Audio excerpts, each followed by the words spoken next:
Life Management Science Labs would like to acknowledge that we live and produce this podcast on the traditional lands of the Wurundjeri people. We'd also like to acknowledge the traditional owners of the lands of our listeners and our international colleagues. We'd like to pay our respects to their elders, past, present, and emerging.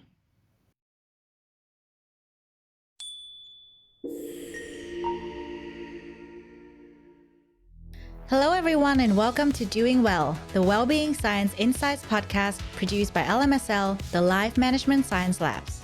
We're champions of life management science, providing structured insights informed by science and inspired by practice on key aspects of conscious living. Each week, we bring you scientific and practical insights on each element with the expert knowledge of professionals in the field. I'm your host, Lu Ngo, coming to your ears from Naarm, Melbourne, Australia. Let's learn together. Hi, everyone, and welcome back to Doing Well. And on this week's episode, we are going to talk about embracing change, how personal growth contributes to better well-being. And our guest of the day today is actually in our studio with us. Very rare that we have a guest in person, so I'm excited to talk to our guest today about the topic. I'm going to get her to introduce herself a little bit, but I'm going to introduce her first. So our guest today is Bita Riazati. She is an experienced psychologist and psychoanalyst with practice rooms in Hawthorne, Melbourne. She offers treatment and psychoanalytic psychotherapy. Very big words. And a very interesting journey as well. Bita, thank you for sharing that earlier with me. But now that we're on the podcast, I would love to get you to share your journey again, because it's very fascinating how you got here, especially to psychotherapy. You started out as a project manager, as you told me, and then you got into this field. So first of all, why? And second of all, how? Hello, Lou. It's also really lovely to be here, and you have such a really lovely energy you shared with me while having coffee. Yes, about a number of years ago, over 10, 11 years ago, I reached a point in my professional career, in my corporate career. I worked my first degree was actually multimedia, the very first bachelor's degree I did. I had no idea what I wanted. Basically. Pretty much. Yeah, that's right. And so, back in, 2000, 2001, when I did my first bachelor's degree, I had no idea what I wanted to do. And what I wanted to do was something creative, something where I have the flexibility to produce and use everything at my disposal in a way. However, when I actually did my first internship, it turned out that I wasn't as good as I thought in design, and I was put into these project management roles from the beginning. So I was managing projects where we had developers and designers, and you would know something about that. Yeah. You're in operations. And I also worked as a consultant in business, doing a lot of data gathering, analysis, running workshops, and so on. And I remember really enjoying that aspect of the human interaction, running the workshops, the groups, and found that a lot of these workshops I ran, say one that comes to mind with the GPs, and I did some workshops with the hospitals that I was working in to design and to develop their online infrastructure, online presence. A lot of them felt like group therapy sessions. Such that, we had to create a kind of a space where people can speak openly about their issues at work, and to create a system, a hospital system that hospital users, patients could use, but also that the doctors could use, and somehow cater to both of those needs. And of course there were management issues, organizational issues as well. So as somebody who was running the workshop, being able to kind of contain all that in the workshop and still write a report is something that I really, really enjoyed doing. What I didn't enjoy was, which is kind of ironic, working as a project manager on these projects, was the time pressure. You often have a kind of a solid line drawn in the sand that you kind of have to push the project along. Sometimes you have to have conversations with individual team members. Again, what I really enjoyed was the one-on-one chats. And, you start to realize there's a lot at the time. I started to realize there's a lot that's going on in these people's lives. Somebody had a brother that had self-harmed the night before, and, she had to come and, deliver on the digital aspects of a project. And these two aspects in this kind of contemporary lives that we live are really disconnected. This idea of, today is about well-being. This kind of idea that we are, this fragmentation, this compartmentalization that, what happens at home stays at home, and then you come to work, and then, yes, you have to develop this online service for a hospital, or say, I also did some project with the Law Institute. A lot of these kind of public organizations really interested me. I often found that these aspects that I really liked doing with people and with business owners was about 40% of my role, and reached a point in my career where I had to step into a directorship kind of role, a more senior role, and I didn't want to manage people.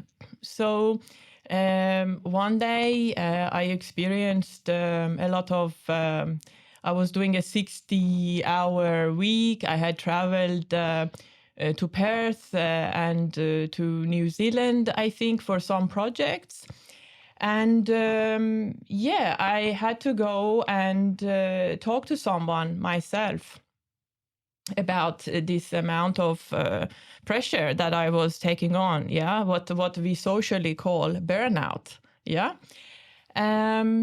And so after a few sessions with this psychologist, who actually happened to work as a Lacanian psychoanalyst in Melbourne, I remember walking into this consulting room thinking, hey, I could do this. I could do this. And I remember very shortly after, a couple of months after, I'm getting myself excited talking about this. It's 11 years ago, a long time ago.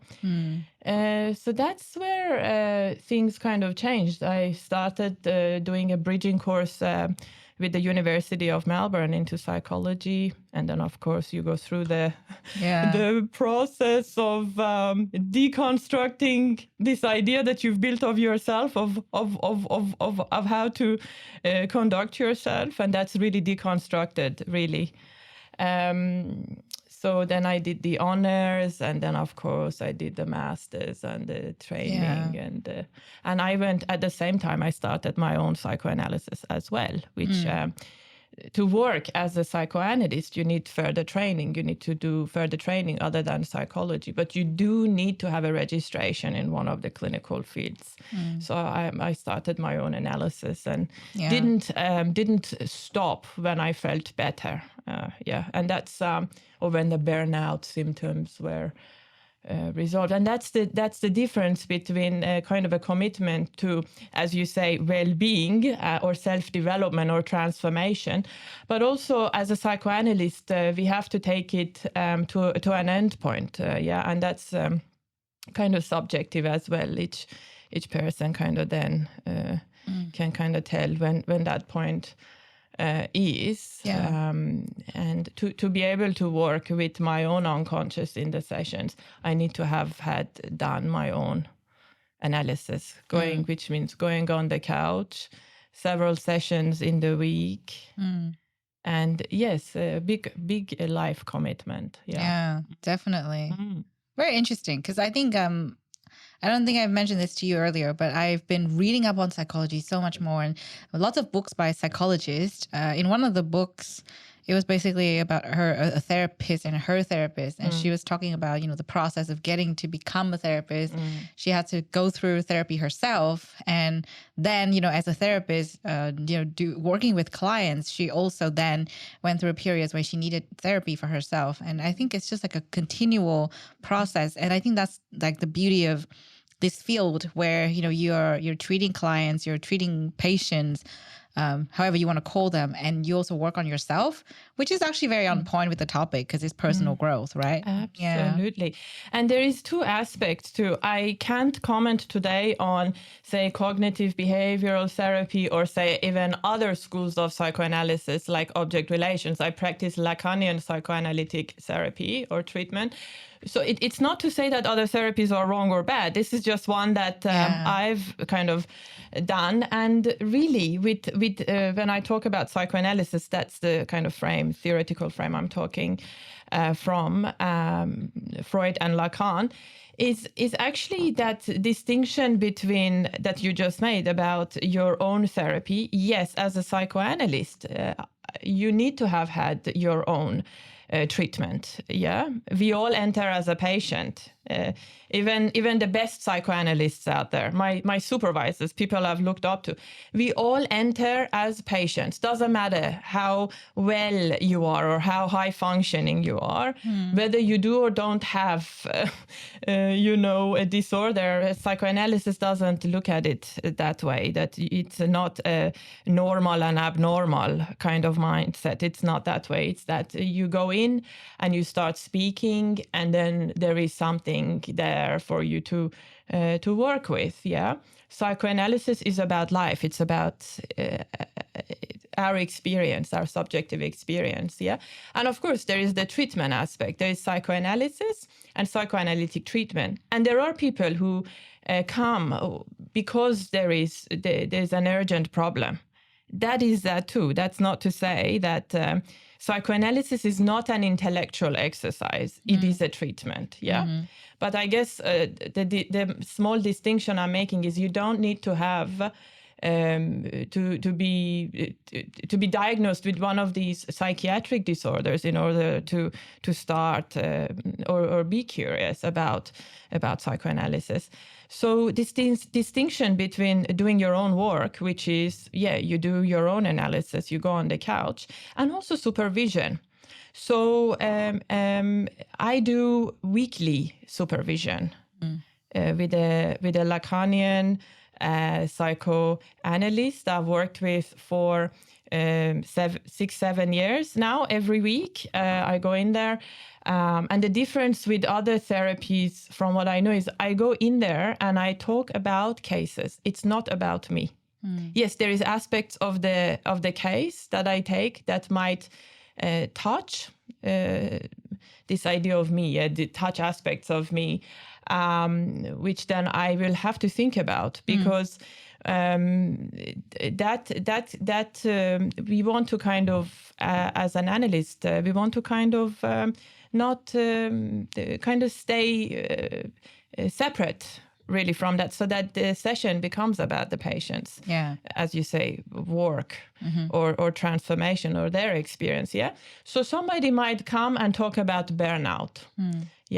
And if I identify with this patient's experience of burnout, and I disappear mentally in the session, and I'm thinking about my own burnout, and that's obviously not what the session is about. So supervision is making sure that I continue to maintain my, if I can use a word here like my symbolic position as a psychoanalyst. Symbolic is talking to the unconscious. It's a position where I'm not Bita Riazati in the session. I hold a symbolic position. When you go to see your doctor, I'm not talking about myself as a doctor, but say a GP, you go to see your doctor. Yeah. You're not going to see Dr. John Waltz. You're going to see a doctor. You're going to see a doctor because this doctor knows something, right?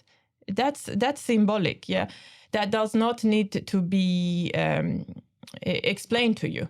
There's a kind of a level of trust that you know you're going to be in safe hands, you're going to go there, and this person is hopefully going to say something about your about what you will describe there. Yeah, an interpretation of something. And hopefully that doctor, though, is going to tell you exactly what's going on. Yeah. With psychoanalysis, it's similar up to a certain point where there is a kind of a symbolic place that the patient comes and attributes this knowledge, unconscious knowledge, to the analyst. But it's also about the analyst's listening, how the analyst listens, how then that's worked in the session. Yeah, the analyst isn't there to make suggestions or give you advice, but to work with you, to make you work with what you are saying. Yeah, to direct. Yeah, not to direct what you say, but to direct and handle. The handling of the transference is really quite important. And I could keep talking and talking, but I think it will get probably covered as we go. But when you say your own work, yeah, that's supervision every week. I take in a case last week, I went twice because I wanted to also discuss aspects of my method and approach that became highlighted when I wrote a paper. I was working on a workshop paper last week, and it brought out angles or aspects that I had not seen in my work. So for me, it's a continuous personal growth and development. Is not a 9-to-5 job. That's at really good. all. Yeah, that's beautiful, because that's what we're here to talk about today. That's and I good. really love that spirit. That's why I'm here, because I'm here and you're here because we share a kind of an excitement or desire, a joint desire, even though it's unconscious, and neither of us really knows why we're here, but we are, and we are working. I'm sure we do know why we're here on some levels. Yeah. Some level. Yeah. One day it'll make more sense. I can tell you that. Yeah, good. Yeah. One day. Yeah, definitely. Yeah. Okay, but for today, I know you've shared a bit about your professional journey and personal growth, but we love to get to know our guests better by getting to know some of their recommendations. So this part is called Have You Met Bita? And I would love to ask you to give me some recommendations about some of the few things that we think would highlight someone's personality and a little bit about themselves. First thing is my favorite thing to ask, because I love reading. What is a book you would recommend? A book? Well, you're asking a psychoanalyst to make a recommendation. So, of course, I'm going to say Freud. Freud, he's an amazing writer. He writes very descriptively. And you don't need to have prior knowledge to read some of his works. The book that somehow comes to mind today is, and it's funny, when I looked at this question yesterday at home, I had a different book in mind. And today, somehow, maybe it's all these associations and signifiers floating today. I would say his book on civilization and its discontents. And it is a book on well-being, in a way, on social well-being, but also on subjective well-being. Yeah, there is always a group, because we are social beings. Humans are social beings, and the difference that humans have is that we are a being that uses language. Yeah. In fact, what Jacques Lacan said, and the way he formulated the unconscious, which is a little bit different from Freud, is that he said the unconscious is structured like a language. So to say it quite simply is that each of us have an unconscious mind, and that in order to kind of get a sense of what one's inner experience is to have that decipher, to see what is the kind of logic of your unconscious desire, the way that you go on about in your life. Yeah. So the way that you use words, your meanings, the way that in the gaps and in the pauses, when you pause, what does that mean? And so on. So there is a kind of a poetry there. Yeah, if the analyst is listening carefully, there is a poetry in the way that you, poetry, I'm not talking about roses and canaries and birds, but the way that you structure your words, for example, why say this word and then say this word? And what is it that the analyst can decipher if they listen quite closely? So that is the sort of the Lacanian approach. Freud, he looked at it a bit differently. It was... so going back to the book recommendation, in that book on civilization, he talks about that we all live in a society. Yeah. But of course, psychoanalysis or psychoanalytic treatment is a one-by-one practice.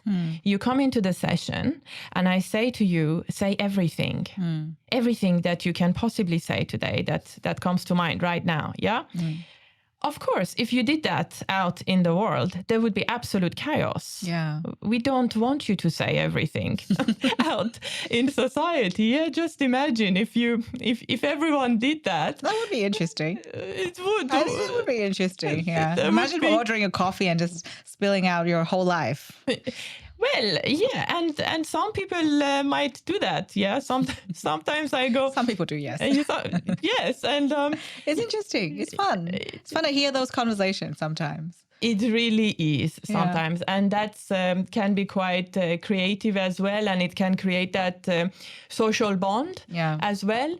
But just imagine if people are unhappy, or that there is some kind of if there are a lot of disagreements or a lot of differences in opinion. It's one thing for me to go to my favorite shoe shop and we are both quite passionate about shoes. And yes, I mean, I have a shoe shop in mind. I won't give the name, but I go there and she's excited to talk about her favorite shoe, and I'm there to talk about my favorite color and the shoe and the design and the designer and so on. And he's so creative and so on.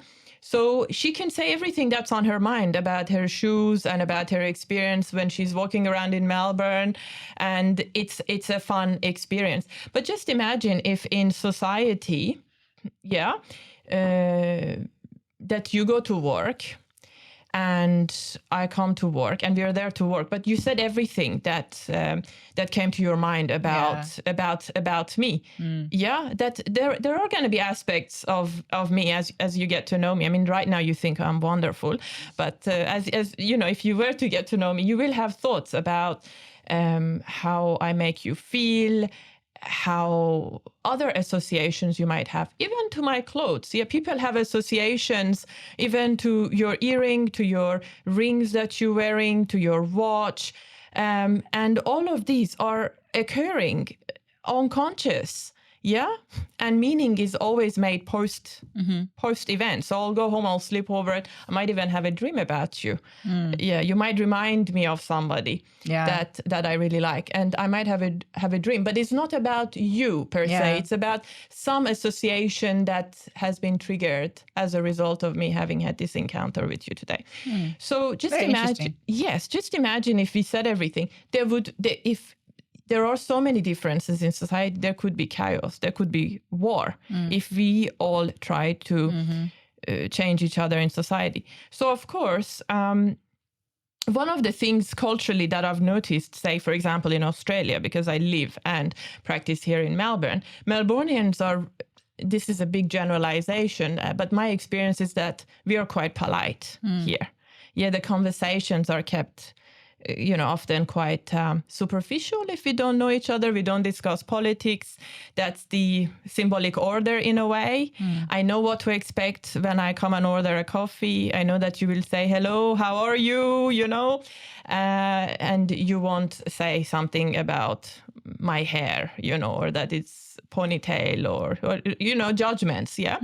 So in a way, we're keeping a kind of an order there. Yeah. Or for example, during talks, I've noticed in Melbourne, the culture is that you don't ask questions unless the talk is finished. Yeah. Where in some other cultures, when I've gone to congresses, say overseas, like in Europe, people are much more happy to have a debate or a discussion. Yeah. So it's a different kind of order there. And that's what, in a way, I feel Freud talks about, that there is a kind of a social order, there is the law, there is the culture that we kind of have some kind of a familiarity with that holds society together. We need each other in society. Yeah. But the subjective experience at an individual level, how this individual experiences society is going to be completely different. You will go to your therapist and you will talk about how obnoxious you might find me. Yeah. But you will not come and say that to me directly. Right. And that's the thing, the separation between public and private.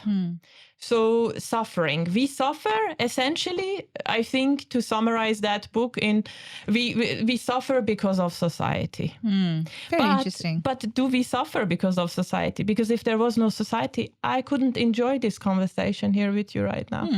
Very interesting recommendation. Okay. What about a movie? My favorite movie of all times, which has quite a poetic title, is also about the human bond, because psychoanalysis and therapies is about bonds, human bonds.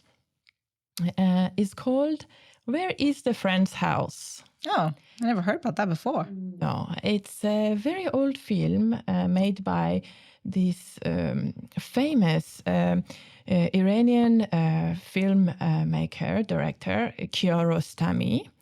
He's famous. He's won lots of awards in Cannes and so on. Where is the Friend's House? Is about two little boys in primary school.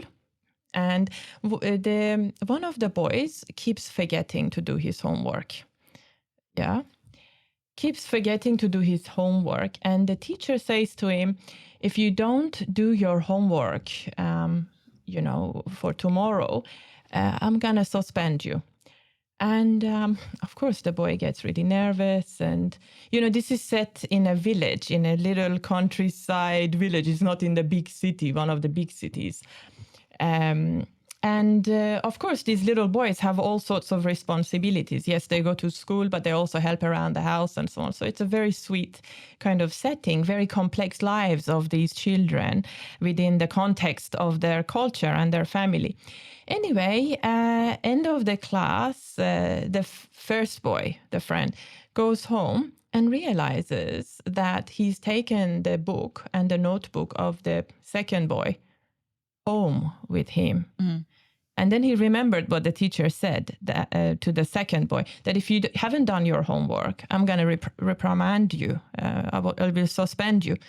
So what he does is he goes on a journey through this village to find this friend, to find a friend's home, to find this friend.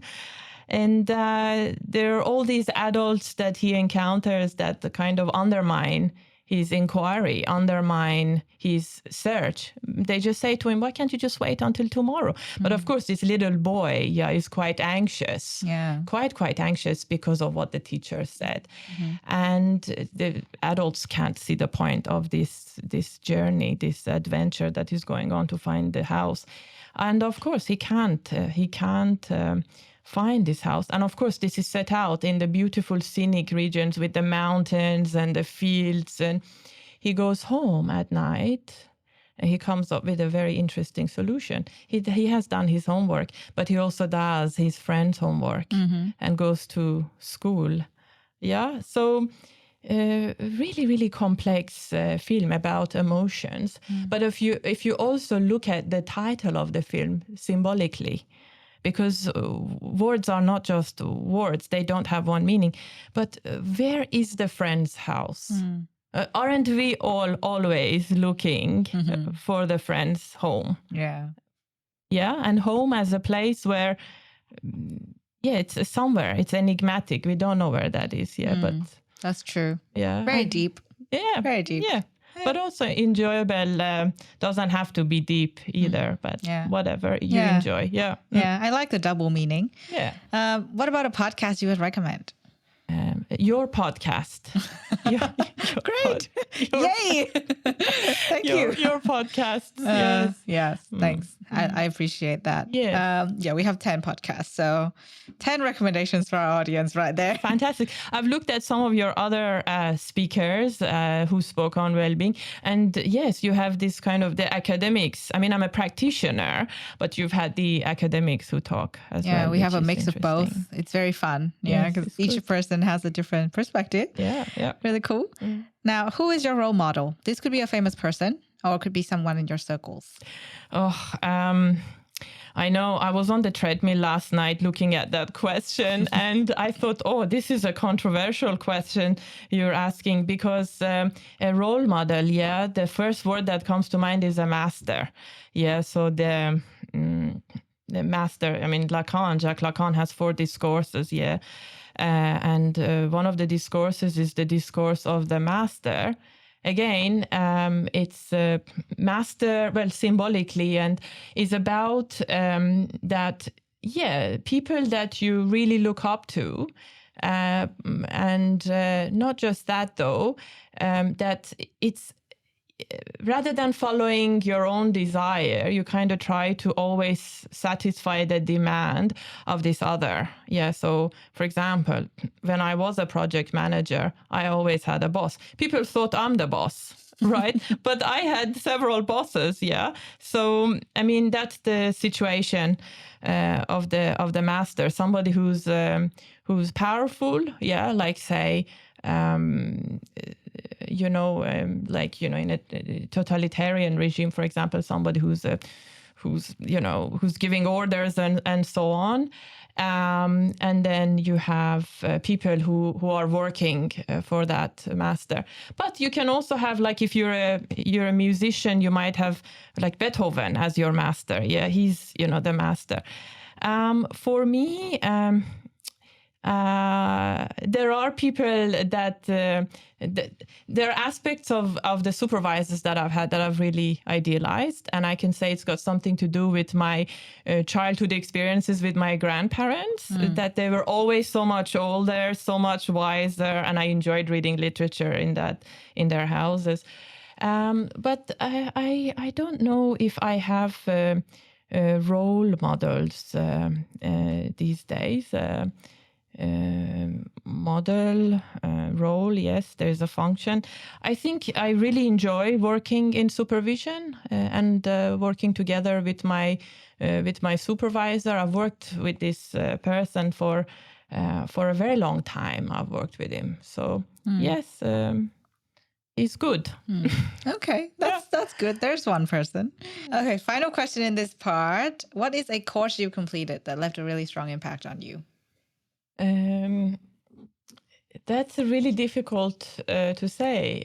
You've taken so many courses. So many I've had to do. I did a master's. Before I do a master's in psychology, I did a master's in journalism, and I got to do my own thesis topic. And I did an investigation on cultural issues impacting media freedom in the context of a country that I had to pick, and I picked Afghanistan at the time. This is in 2008, 2009, so a long time ago, when there was a kind of a transitional democracy, a handover of government. So it was a very interesting time, and I got to interview some really interesting journalists who were working in those kind of very difficult environments. So that's a course that I think when you say made an impact on me, that really made an impact on me. I always remember it. The conversations I had with people. I bet that must have been really eye-opening and insightful. Very brave people. All right, so now we've got to know you a bit better. Let's talk about today's topic, and we are going to talk a lot about personal growth, well-being, and change. All the big scary things in our lives. Let's start with well-being first, the least scary thing to talk about. How do you define well-being personally? It's I've talked about it actually a bit already. My definition of well-being is I work as a psychoanalyst, so it's well and being. So as a psychoanalyst, I've had to do my own work to get to this point, to actually keep my being out of the session in a way. It's not about my being. My place for my being is with my own psychoanalyst. In terms of sometimes I'm well and sometimes I'm not. And I'm reminded of a cat video that's circulating on Instagram. It says, sometimes I'm lonely, sometimes I'm not, sometimes I'm lonely. And there's a meow, in the video. So it's a bit like that. I mean, we humans, we want to have social contact, but sometimes it's not possible all the time. Sometimes we have to switch off. And that loneliness, sometimes it can be too much for people. And that's a time for people to contact one of us, that people tend to contact me when there's this kind of extreme emotions that arise in that loneliness. But also being alone can also be a space where you can think about your thoughts, maybe write, self-reflect, and see what you might like to do with yourself. So for me, my idea of well-being these days is well-being. I think is about somewhere between it's about desire. When we're talking about psychoanalysis, Lacanian school of psychoanalysis is all about desire. So for me, there was a gap. I was practicing. I've been practicing. I had my colleagues in Melbourne and the conferences that I was attending, but there was something missing. And that was that bit where how do I mix my interest in creating, in owning something, in transmitting, maybe mentoring, reading, and also that Persian language that doesn't get used very often when I'm in Melbourne. Because I'm in Melbourne, we speak English. Unless I have people who speak Persian who want to contact. And that's in the context of me listening, not me talking. You see, in my practice, I have to listen a lot. And it's very rarely that there's this cliche image of a psychoanalyst. You're on the couch and there's like one or two words. So we listen a lot. So what do I do with that part of me that does want to talk? So I'm here, I'm talking. So I've got reading groups with people from overseas, from Europe, and also from the Middle East. And we read together. We read seminars of Jacques Lacan, we read Freud, and we read it in English, but also we discuss it in other languages like Persian. And recently I went to a congress in Barcelona, and that was in all sorts of languages, and I was listening in my headset in English. So that diversity for me, and also that collaboration, is part of my well-being in a way. That part that does not get used up by going to the gym or deep breathing. It's done by, this kind of intellectual collaboration with people. Yeah. Very interesting. So you have your own personal definition of well-being. You kind of sort of look at it from the lens of, your professional lens too, because, you kind of go through that process and you probably observe a lot of people, analysts practically in your title. So you probably analyze people's thoughts and, behaviors. And you touched on loneliness a little bit there. I'm sure there are a lot of misconceptions out there about well-being that you've sort of noticed when you talk to all these people, i.e. your clients, or could be people that you work with and collaborate with. So to you, what are some of the biggest ones that people tend to have when it comes to well-being? That's a really interesting question. Yeah, that's a very kind of social question, what you're posing to me.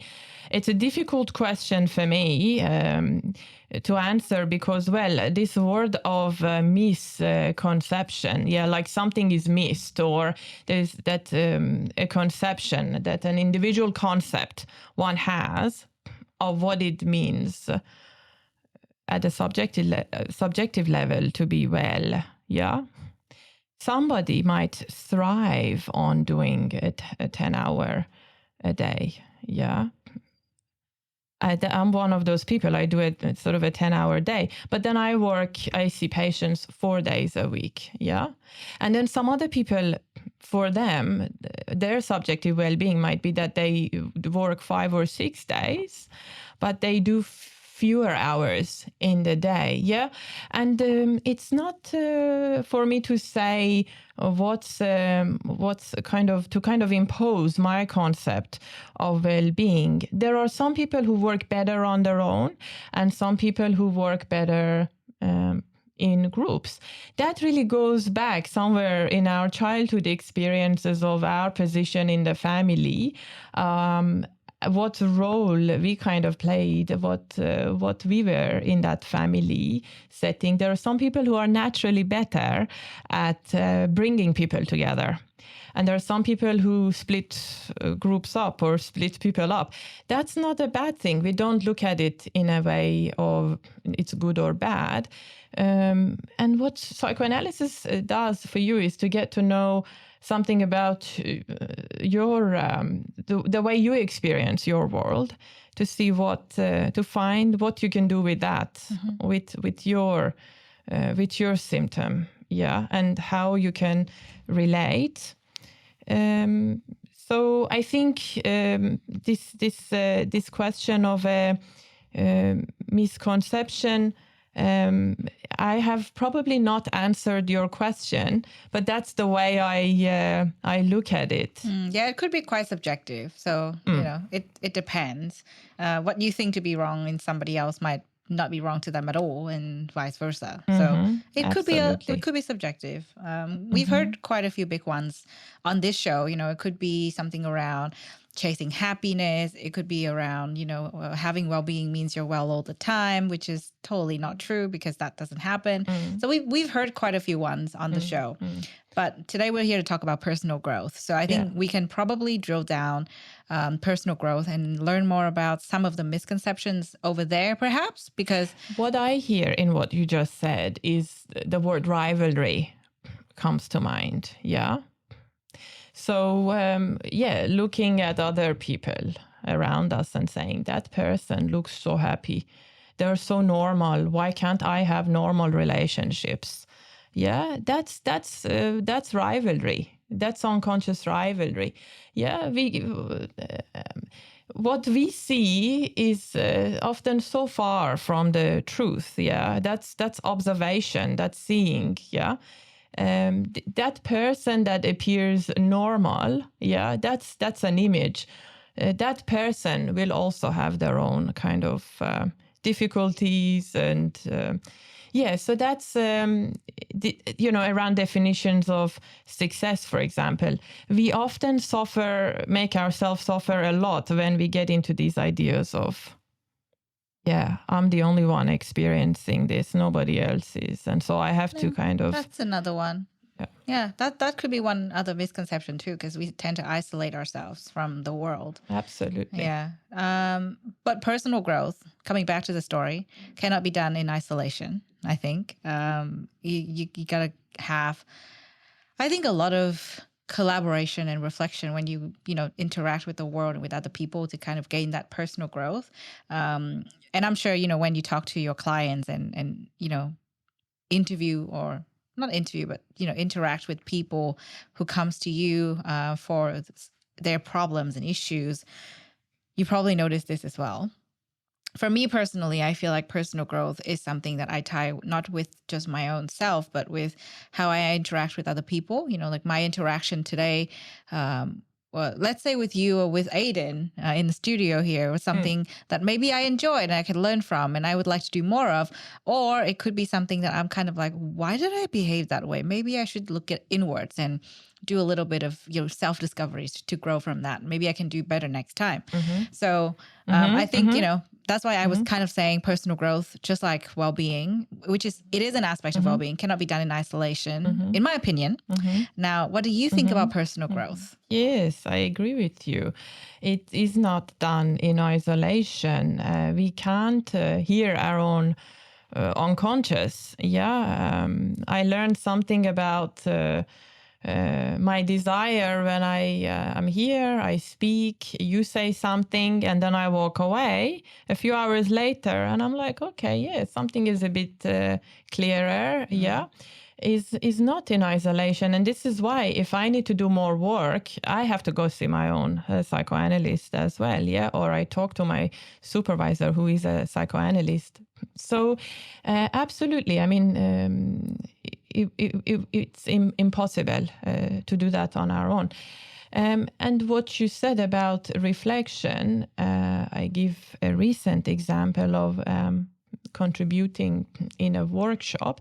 I was presenting a case, and this is a case that I was working on with my supervisor for a number of months now, every week. So you kind of become quite attached, to your formulation or to what you've kind of theorized about the case. You've read papers, you've talked to your supervisor, you've written notes and so on. And then, of course, you bring that into a workshop where somebody else, from completely outside your friends comment on it. And other people kind of bring in their own views. There was 3 of us working together to actually conduct this seminar or this workshop. I was presenting a case and somebody was adding a review and discussion. And actually, it was a wonderful experience because it highlighted an angle that I had not considered, but had always been a kind of something that I had a suspicion about, that I could, you could say, something that was lacking, that I couldn't put a word to it. And this analyst that I was working with, she kind of said something that named it for me a bit. I felt really validated to go back to my individual supervision session and say, hey, what do you think about this? And so one of the learnings was that how, for example, I will end up writing some of my case notes in a way that will help me think about the meanings for this particular patient, or these patients, with those issues, particular patient that comes, and how to write that, whether I write that case note in a different language, for example. And that was a really, really great solution that came from that practice. Now, if I would have been quite resistant, of course, I've done a lot of my own analysis. So, nobody likes having to change the way what they're used to. So, if I would have been quite resistant, I would have said, this is the way I formulated it. This is right. And you don't know my case. I've done this for so many months. But no, I mean, if we can keep an open mind and take what we can and go back and reflect and see what we can incorporate, that's the way I practice. I want to develop when you say growth. And it's very, very gradual, slow growth, but it is growth. Yeah, I think it applies to all of us. I mean, you with your cases and, reflection on your work, but other people, I think from me personally, as a person who is not a psychoanalyst, I journal and I look back on my, personal journey. I talk to friends about what I've been through, and I kind of like use that as an anchor point to not psychoanalyze myself, obviously, because I don't have that skills per se, but to kind of reevaluate how far I've come, what I've learned, and what I can do better next time. And I think it's a tool we probably all have in our back pocket, but psychoanalysis is something that is more niche. It's more like, you have to be professionally trained for that. About right? the unconscious. Yeah. Yeah. So it's quite different. So I think as you were saying earlier in the episode, like if people need to, then they would come and find you to kind of work on this area. Mm-hmm. So I think that's kind of taking it one step further. Mm-hmm. But when I kind of well, if you journaled and you found you had some emotions or reaction to something that you wrote down, that's something pointing to the unconscious there for you. Yeah, something you haven't quite been able to put to words, but it has touched you. Yeah, you can take that to an analyst. Yeah, or a dream. I think we can all be our own analysts. It's just more so how can we separate our, opinions and kind of biases from what is actually the truth, because sometimes we kind of don't want to change. And that's my next point. Often. We see it. We see the problem perhaps, and we just don't want to change because to us it's uncomfortable. Or it could be something that's kind of like, okay, that's something I don't ever want to talk about. I think I've noticed this when I talk to friends, actually, when they, when I share my personal journey with them or like what I'm struggling with. And then they're kind of saying, oh, why don't you do this? And I'm like, oh yeah, that's a good point. But I don't really want to do it. And you do a lot of hours too, yeah? You and I, we had a chat before the podcast, and you're quite busy. You said that you have multiple roles and so on, so that you would have a lot to say, and to write about. Yeah. And I don't particularly enjoy writing about work. I think it's like, more personal journey discovery, but I think I kind of tried to like box work in another space because otherwise it'll just seep in through into all of my other areas, which is also something I'm kind of proactively trying to work on, because I don't want work to be in just a little box. I want it to be something that I can enjoy and kind of infuse with my life. But that's a story for another day. Coming back to the story right now, I think personal growth and talking about resistance to change, right? I'm sure you've noticed this when you work with clients. You help them to psychoanalyze what they're going there through all the time, resistance. Yeah, and something happens. Like I was talking to my friends, they suggest something. I'm like, no, I really want to do that. It requires change, especially for personal growth, right? Like when you're kind of doing whatever you're doing. You did not want to do? Are you able to share? Oh, so many things. To work with an example. So many things. Yes. Like, for example, I wanted to, let's just say, want to learn to drive. And I've been putting that off because, that requires commitment and that requires me to not like just float through my weekends. Now I actually have to like properly plan and like go to driving school and blah, blah, blah. And it's a really small thing. It's not like it's such a big deal. And I know it's very manageable, but I find myself overwhelmed and I'm like, okay, no, I really don't want to do it. Yes. And sure. And maybe that you live in a part of Melbourne that does not require driving. So but I do want to. You want to. Yeah, because then otherwise I'll just be stuck in the inner CBD, and that's where I'm always going to be. So I kind of want to branch out and go other places because I know myself. I like exploring places, but I'm stopping my own self from it because I'm just so comfortable right here. Yeah, it's okay. It's comfortable. Yeah. So I think comfort is kind of like that, enemy of personal growth sometimes, because it requires change for you to have personal growth. And I think that's just one very small example. There would be so many other things that people can relate with.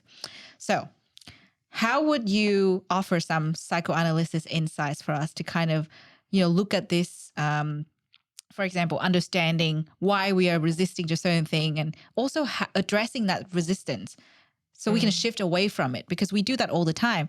We resist change, even if it's really minor. Like, let's say my friend who knows that she needs to exercise, but she's like, oh, it's just so hard. My class is not, the class I like is not on at that time. It's too early, like I'm busy. So like we find excuses because we don't want to do something. Well, of course, absolutely. And we are not here to make you uncomfortable. Yeah, it's you said that sometimes it's comfortable. It's good to be comfortable if you're comfortable. When you say resistance, I heard two things. One, at an organizational level, because I have worked in organizations, corporate. There's always change. They change.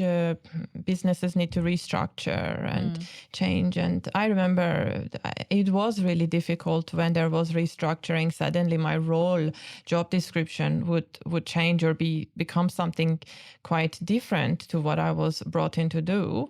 And there is that expectation often from the corporate world to be immediately accepting, to be immediately adaptable.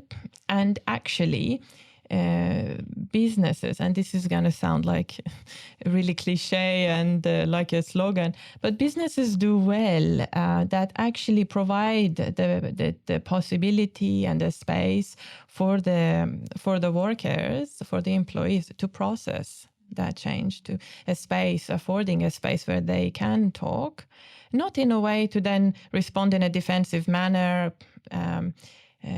but in a way that just people want to be heard. How this change is going to be disruptive to their morning, getting through to work in traffic. And when a number of years ago, I was working with big companies, big manufacturing companies, that they would, bring me in to spend a day in their office to, that there were people that were transitioning to other roles, and also even with redundancies. And it's a very, very big change for people. And yet there is this expectation that you're not going to be upset, that you're not going to feel resistant. Yeah. It's kind of a madness, really, because us humans, we are not as advanced as we think. And yet now there is AI, there is all this technology around us that's far more advanced than us as humans. Yeah, we still kind of look more or less the same as and are in a way, a few hundred years ago. Yes, of course. I mean, it's lovely that we have modern medicine now and we don't die from certain diseases that people died 20 years ago or 40 years ago. But really, more or less, I mean, I look the same to, civilization from 1,000 years ago. People had fathers and mothers and, so biologically, if you want to look at it, we are not as humans that advanced. We still need to speak. And this is what I like about my profession. It's still very down to earth. I still handwrite a lot of my notes. It's funny because in my previous field, it was all about technology and IT. And I've kind of flipped it on its head completely. It's completely down to earth profession, listening, speaking, listening. So if you can bring that to your workplace, you can really transform that workplace. Yeah. If you want to look at it from a therapeutic perspective, resistance then in my work is unconscious. Is always going to be resistance present because there is always a language, there is words that is being said, and I want to hear more, that you elaborate more and more. And at some point, you're going to run out of things that you have prepared to tell me. Yeah. And that's when is the part where something interesting will come because you don't know what you will say to me next in the session. There's going to be a lot of resistance there to fill that gap. So true. with something. Yeah. And that's when something interesting we can expect to happen. And that's when people don't want to come anymore. And I say, no, come, speak. Let's hear you speak. And this is one of the reasons why I think, one of the many reasons why psychoanalysis is more than 1 or 2 sessions in the week. Yeah, people start with 1 or 2 sessions and, people come, up to 3 or 4 sessions a week. I'm not saying it like a rule. Some people might stay on 1 or 2 sessions for a number. It's one by one. The object relation school, I think, requires people to come 5 times. Again, it's not about rules. It's not about these kind of obsessive rules in psychoanalysis. It is about desire. Mm-hmm. Yeah. So moving away from the master's discourse of me telling you what you are required to do, like a doctor. No, it's not about that.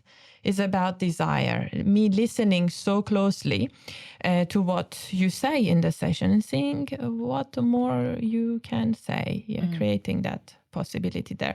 So resistance is absolutely part and parcel of my work. And also, I think people who work in a corporate setting.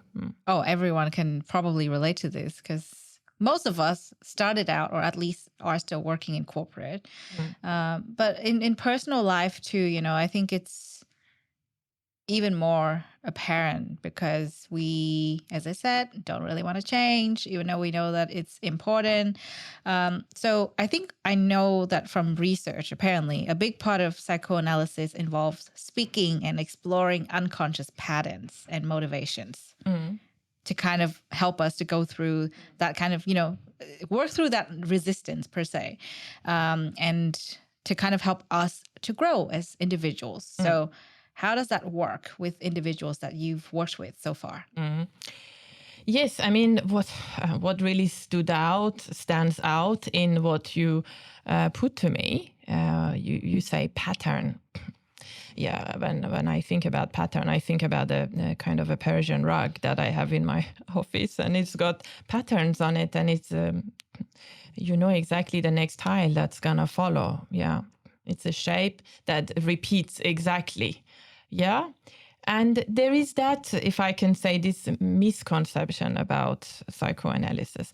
If we are saying that psychoanalysis is about the unconscious, then it's not just repetition and it's not just reducing it to a pattern, because that would kind of reduce the work to something that is then expected. Then you come in, you know exactly what you're gonna say in this session, how it's exactly gonna go, what time exactly the session is gonna end. So actually, anxiety or resistance comes when you don't know. Yeah, that's what makes the work interesting. That's what creates the possibility for something to change.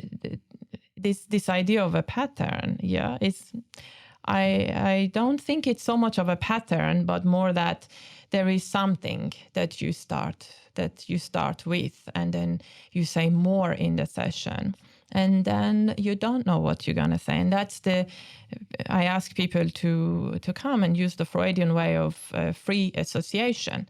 This word free, it's so controversial because there's nothing for free. You have to pay, and is not that free to speak freely, So not only you pay, but also you have to give up. You have to give up something, You have to give up words. You have to give more and more words. You have to put your experience into words, and that is not so free. And so this idea that this freedom, this idea that you can choose freely in your life, whether you want to kind of say embrace this change, stay in this company or move or go somewhere else, a lot of our choices are dictated because of the unconscious, because of these relationships, these idealized relationships we've had with our people that we really admired, that we loved. So my boss, I don't have bosses, but I'm using an example. Say if I had a boss and I really unconsciously admired some aspect of this boss, I might say everything, yes to everything that he or she says to me, even if it makes me miserable. And I don't know then why I'm miserable. I say, oh, they're making me miserable. I'm working so many hours a week. But then if I have done that work, in the session where it is so difficult sometimes for people to free associate, but you work through your resistance anyway to keep working and saying no, you start to recognize your limits. And then you won't feel so guilty or so bad or so shameful, or that you can actually, then you won't have those affects, the anxiety and so on. You can clearly then say, hey, I really enjoy working here or having this conversation. But today I have to go home at 5 o'clock. But if you need me, I can do a bit more. Tomorrow, maybe you and I can meet earlier. Having that mental flexibility, when there is flexibility, of course, there's the opposite of that too, because of the unconscious. There's also a lot of resistance that you would have had to actually confront and work in your own treatment. Then there is a possibility to be flexible. Yeah, very true. So before we move on to something more practical, would there be anything else in this part, with the lens of a psychoanalyst you would like to mention? Because we're talking about personal growth, we're talking about change. I think there are so many different examples out there, and each individual is unique. So if there's, perhaps there are some universal insights you can offer before we move on to something. Universal. Universal. Yes, perhaps I can say, don't ever expect that you can understand what anybody's saying to you. If somebody is speaking with you and you think that you understand, perhaps you can suspend that and wait and see if you can hear some more. Because I have my own experience of a word, and you have your own experience and life and associations to that word, Sure. So for me to immediately assume that I understand what you're saying is not possible. Very true. All right. Let's talk about something more practical now. Let's go into our practice experiment. I think, again, this is very personal. I don't think we can offer one solution to everybody. But if you were to share one practice that can help to foster personal growth, what would that be? Yes, it's a difficult question. I had to... Maybe something you do personally. That's, yes. What I would recommend is we live in these kind of fast-paced lives where we're moving from one thing to the other, and after this, this session, I'm, catching the Uber and going to my practice, and I have a supervisee, and then a patient, and then the next, and then I'm expected that late at night I'm supposed to just fall asleep. That's impossible. I haven't had any time to think or process for myself. So I really enjoy during my midday break or lunch to have my headset on. And it's not like that every single day. It's not a practice that I'm preaching or saying you have to do it this way, but having some kind of time where I listen to my favorite music, and it's pop music. Don't ask me to tell you what, it's just pop music. Okay. And listening to it, having my lunch or food or going for a walk, and actually recognizing my thoughts, not pushing them away, not saying I don't want to have thoughts or that thought makes me uncomfortable. Psychoanalysis works with thoughts. Asking you to say the thoughts. People come and are used to saying, I'm angry and she made me angry and that made me angry and he upset me. No, but what are the thoughts that came for you when you were having these experiences? So it's a different kind of framing and orientation, really, of you coming and speaking about your thoughts. And a lot of people don't realize they have thoughts. They think they just have feelings and sensations. But even with the bodily experiences, if you have stomachache, you will have thoughts that are going through that you're attributing to this physical discomfort that you're having. Yeah, this kind of cliche idea of the mind and the body is very much the case with psychoanalysis. I mean, psychoanalysis was invented by Freud around the symptoms that the women were having at the time, 130, 140 years ago, because of these bodily manifestations of their symptoms. Sure, we might be seeing less of that now, but we are seeing it maybe also differently, manifested differently, yeah, in sort of stress affects the body in a particular way. So really recognizing your thoughts and mindfulness, but mindfulness really in that sense of recognizing and listening to your thoughts and seeing what is uncomfortable. Yes, journaling, writing, and looking at your thoughts. And if something there makes you very uncomfortable that you are curious to know more about, then why not come and go and talk, with some professional. And I wouldn't recommend necessarily friends. We are different from your friends because and I wouldn't say it's just that we don't judge or that it's safe. Of course, it is those things. But that an analyst, I don't make suggestions. I don't tell you what to do.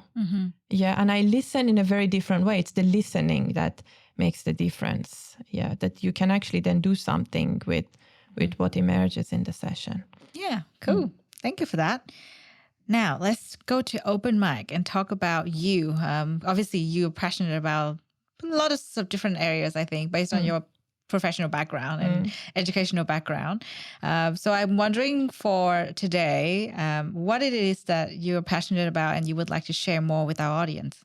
I'm not going to be surprised if you talk a bit more about psychoanalysis. Could be another topic completely, but yeah, the floor is all yours. Take it away. I think if I can say being curious about what we hear and not stopping at a kind of a name or a kind of a social construct. Say, I start with our own names.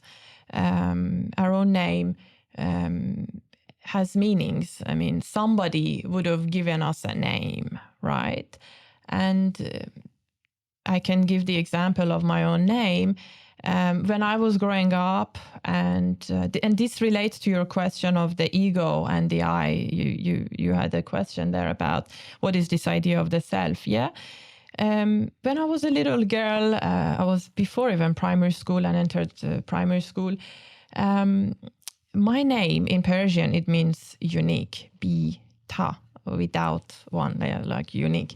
And so I had developed this idea about myself that anytime, anywhere, I'm anywhere, I have to create something unique. I have to be very different. I have to come up with an original idea. And this word of have to, I should, I must, was a huge demand on me. It was so difficult. Can you imagine to be creative all the time? Yeah. Right. It's a lot of pressure.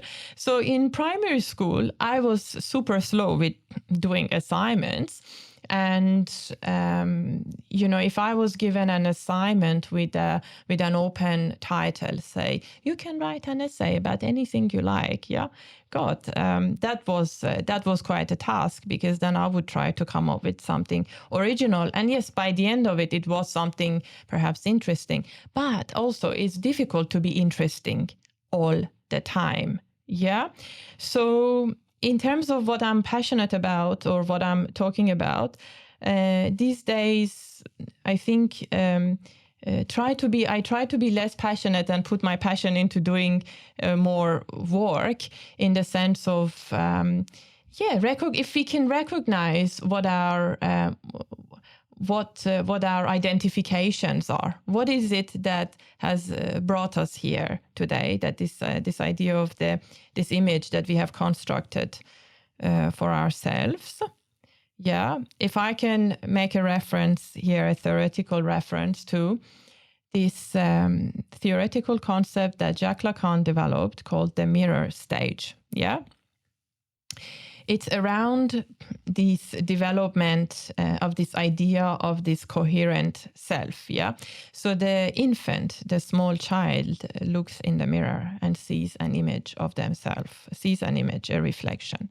Yeah. And our bodies, our experiences are fragmented. They're all over the place. Yeah. But this infant sees a whole body and thinks, oh, that's me. Yeah.